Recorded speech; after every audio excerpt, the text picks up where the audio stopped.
ஷேக் ஹசீனாவின் உறவினர் என்பதோடு இந்தியாவுக்கு ஆதரவு நிலைப்பாட்டில் இருப்பதாக எழுந்துள்ள புகாரை தொடர்ந்து வங்கதேச இராணுவ தளபதியை வாக்கர் உஸ் ஜமானை அதிரடியாக நீக்க இஸ்லாமிய ஆதரவு நிலைப்பாட்டில் உறுதியாக இருக்கும் லெப்டினன்ட் ஜெனரல் முகமது பைஜூர் ரஹ்மான் சதி செய்வதாக கூறப்படுகிறது. வங்கதேசம் நம் நாட்டுடன் தீவிரமாக மோதி வருகிறது. பிரதமராக இருந்த ஷேக் ஹசீனா ராஜினாமாவுக்கு பிறகு அங்கு இடைக்கால அரசு அமைந்தது. இந்த அரசின் தலைமை ஆலோசகராக முகமது யூனுஸ் உள்ளார். இவரது தலைமையிலான இடைக்கால அரசு அமைந்த பிறகுதான் நம் நாட்டுக்கும் வங்கதேசத்துக்கும் இடையேயான மோதல் என்பது வலுத்துள்ளது. நம் நாட்டை சீண்டும் வங்கதேச இடைக்கால அரசு பாகிஸ்தான் சீனாவுடன் நெருக்கம் காட்டி வருகிறது. இதற்கிடையே தான் தற்போது திடுக்கிட வைக்கும் தகவல் ஒன்று வருகிறது. அதாவது வங்கதேசத்தின் இராணுவ தலைவராக உள்ள ஜெனரல் வாக்கர் உஸ் ஜமானை அந்த பொறுப்பில் இருந்து நீக்க பெரிய சதித்திட்டம் தீட்டப்படுவதாக கூறப்படுகிறது. இதற்கு 2 முக்கிய காரணங்கள் சொல்லப்படுகிறது. ஒன்று, வங்கதேசத்தின் இராணுவ தளபதியாக இருக்கும் வாக்கர் உஸ் ஜமான் ஷேக் ஹசீனாவின் உறவினர். இன்னொன்று, ஷேக் ஹசீனாவின் ஆட்சி மாறிய பிறகு வங்கதேச இடைக்கால அரசு பாகிஸ்தான் சீனா ஆதரவு நிலைப்பாட்டில் இருந்தாலும் வாக்கர் உஸ் ஜமான் தொடர்ந்து இந்திய ஆதரவு நிலைப்பாட்டில் இருப்பதாக கூறப்படுகிறது. அதாவது வாக்கர் உஸ் ஜமான் தனது மனைவி பேகம் கமலிதா ரஹ்மான் மூலம் ஷேக் ஹசீனாவுக்கு உறவினர் ஆவார். எப்படி என்றால், வங்கதேச பிரதமராக முதல் முறையாக ஷேக் ஹசீனா 1996 முதல் 2001 வரை பதவி வகித்தார். அப்போது வங்கதேச இராணுவ தளபதியாக இருந்தவர் முஸ்தபிஷூர் ரஹ்மான். இவர் ஷேக் ஹசீனாவின் தாய் ஷேக் ஃபாசில துன்னேசா முஜிபின் சகோதரியை தான் திருமணம் செய்தார். இந்த முஸ்தபிஷூர் ரஹ்மானின் மகளை தான் தற்போதைய இராணுவ தளபதி வாக்கர் உஸ் ஜமான் திருமணம் செய்துள்ளார். இப்படி இருவரும் உறவினர்கள் ஆவார்கள். இதனால் ஷேக் ஹசீனாவுக்கு எதிராக கடந்த ஆகஸ்ட் மாதம் 5ஆம் தேதி மாணவர்கள் ஒன்றாக இணைந்து பிரதமர் மாளிகையை முற்றுகையிட முயன்ற போது வாக்கர் உஸ் ஜமான் தான் இராணுவ ஹெலிகாப்டரில் இந்தியாவுக்கு பத்திரமாக அனுப்பி வைத்தார். அதேபோல் ஜனவரி மாத தொடக்கத்தில் வாக்கர் உஸ் ஜமான் வங்கதேசம் அமைதியான சூழலை விரும்புகிறது. நாட்டின் பொருளாதாரம் மற்றும் சமூக வளர்ச்சிக்கு அமைதியான நிலை வேண்டும். இது இன்றி நல்ல அரசையும் நடத்த முடியாது. அதனால் நாம் சகிப்புத்தன்மையை மீட்டெடுக்க வேண்டும். இந்தியா நமக்கு முக்கியமான அண்டை நாடு. நாம் பல விஷயங்களில் இந்தியாவை சார்ந்து இருக்கிறோம்.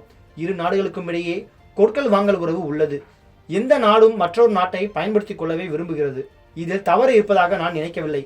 சமத்துவ அடிப்படையில் இரு நாடுகளுக்கும் இடையே இன்னமும் நல்லுறவு உள்ளது. இந்தியா நம் மீது ஆதிக்கம் செலுத்துவதாக நாம் நினைக்கக்கூடாது. அப்படி நடந்தால் அது நமது நலன்களுக்கு எதிரானதாகிவிடும் என்று கூறியிருந்தார். இது வங்கதேச இடைக்கால அரசியலில் இருப்பவர்கள் மற்றும் வங்கதேச இராணுவத்தில் இருப்பவருக்கு பிடிக்கவில்லை என்று சொல்லப்படுகிறது. இதனால் தற்போது வாக்கர் உஸ் ஜமானை தலைவர் பொறுப்பில் இருந்து நீக்க சதித்திட்டம் திட்டப்பட்டு வருவதாக கூறப்படுகிறது. அதாவது இந்த திட்டத்தை தீட்டி வருபவர் யார் என்றால், வங்கதேச இராணுவத்தில் வாக்கர் உஸ் ஜமானுக்கு கீழ் பணியாற்றி வரும் அதிகாரி ஒருவர் தானாம். அவர் பெயர் லெப்டினன்ட் ஜெனரல் முகமது பைஜூர் ரஹ்மான். இவர் தீவிர இஸ்லாமிய ஆதரவு நிலைப்பாடு கொண்டவர். இவர்தான் தற்போது வாக்கர் உஸ் ஜமானை வங்கதேச இராணுவ தலைமை பொறுப்பில் இருந்து நீக்க மற்றவர்களின் ஆதரவை கோரி வருவதாக கூறப்படுகிறது. இந்த முகமது பைஜூர் ரஹ்மான் தான் வங்கதேச இராணுவத்தின் குவார்ட்டர் மாஸ்டர் ஜெனரல் அதிகாரியாக செயல்பட்டு வருகிறார். இந்த பொறுப்புக்கு வருவதற்கு முன்பு உளவு பிரிவில் செயல்பட்டு வந்தார். கடந்த 1990ஆம் ஆண்டில் இராணுவத்தில் சேர்ந்தார். இப்போது ஷேக் ஹசீனாவின் ஆட்சியை கவிழ்த்த கல்லூரி மாணவர்களுடன் நெருக்கமாக உள்ளார். முகமது யூனுஸின் ஆலோசகர்களில் ஒருவராக உள்ள மெக்பூஸ் ஆலமினுடன் நெருக்கம் காட்டி வருகிறார். இந்த மெக்பூஸ் ஆலம் யார் என்றால், ஹிஸ்புட் தாஹிர் அமைப்பை சேர்ந்தவர். அதோடு அவர் வங்கதேச இராணுவத்தின் உளவுத்துறை பிரிவின் தலைவராக செயல்பட்டவர். இவர் உதவியுடன் தான் வாக்கர் உஸ் ஜமானின் பதவிக்கு வேட்டு வைத்து அதனை கைப்பற்ற முகமது பைஜூர் ரஹ்மான் திட்டமிட்டு வருவதாக கூறப்படுகிறது. மேலும் இதனை சமீபத்திய நடவடிக்கைகள் உறுதி செய்கின்றன. அதாவது 4 நாள் பயணமாக வங்கதேசத்துக்கு பாகிஸ்தானின் உளவு மற்றும் இராணுவ அதிகாரிகள் 4 பேர் கொண்ட குழு சென்றது. இந்த குழுவுடன் நெருக்கமாக இருந்தார் இந்த முகமது பைஜூர் ரஹ்மான். இவர்தான் பாகிஸ்தான் அதிகாரிகளுடன் அதிக நேரம் செலவிட்டதாக சொல்லப்படுகிறது. தற்போது வங்கதேச இராணுவத்தில் முகமது பைஜூர் ரஹ்மானுக்கு பெரிய அளவு ஆதரவு இல்லை. இதனால் அவர் முன்பு பணி செய்த DGFI என அழைக்கப்படும் வங்கதேச இராணுவத்தின் உளவு பிரிவின் ஆதரவை பெற திட்டமிட்டுள்ளார். அதன் பிறகு படிப்படியாக இராணுவ அதிகாரிகளின் ஆதரவை பெற்று வாக்கர் உஸ் ஜமானை அந்த பொறுப்பில் இருந்து காலி செய்ய அவர் காய் நகர்த்தி வருவதாக சொல்லப்படுகிறது. தற்போது வங்கதேசத்தின் இராணுவ தளபதியாக உள்ள வாக்கர் உஸ் ஜமான் கடந்த ஆண்டு ஜூன் மாதம்தான் ஷேக் ஹசீனாவால் வங்கதேச இராணுவ தளபதியாக நியமிக்கப்பட்டார். இவர் 2020ஆம் ஆண்டு வரை 3 ஆண்டுகள் இந்த பொறுப்பில் இருப்பார். அதன் பிறகு ஓய்வு பெறுவார் என்று அறிவிக்கப்பட்டது. தற்போது வாக்கர் உஸ் ஜமான் இராணுவ தளபதியாக பொறுப்பேற்று இன்னும் 1 ஆண்டு கூட நிறைவு பெறவில்லை. இதனால் இராணுவ தளபதி பதவியில் தொடர விரும்புகிறார்.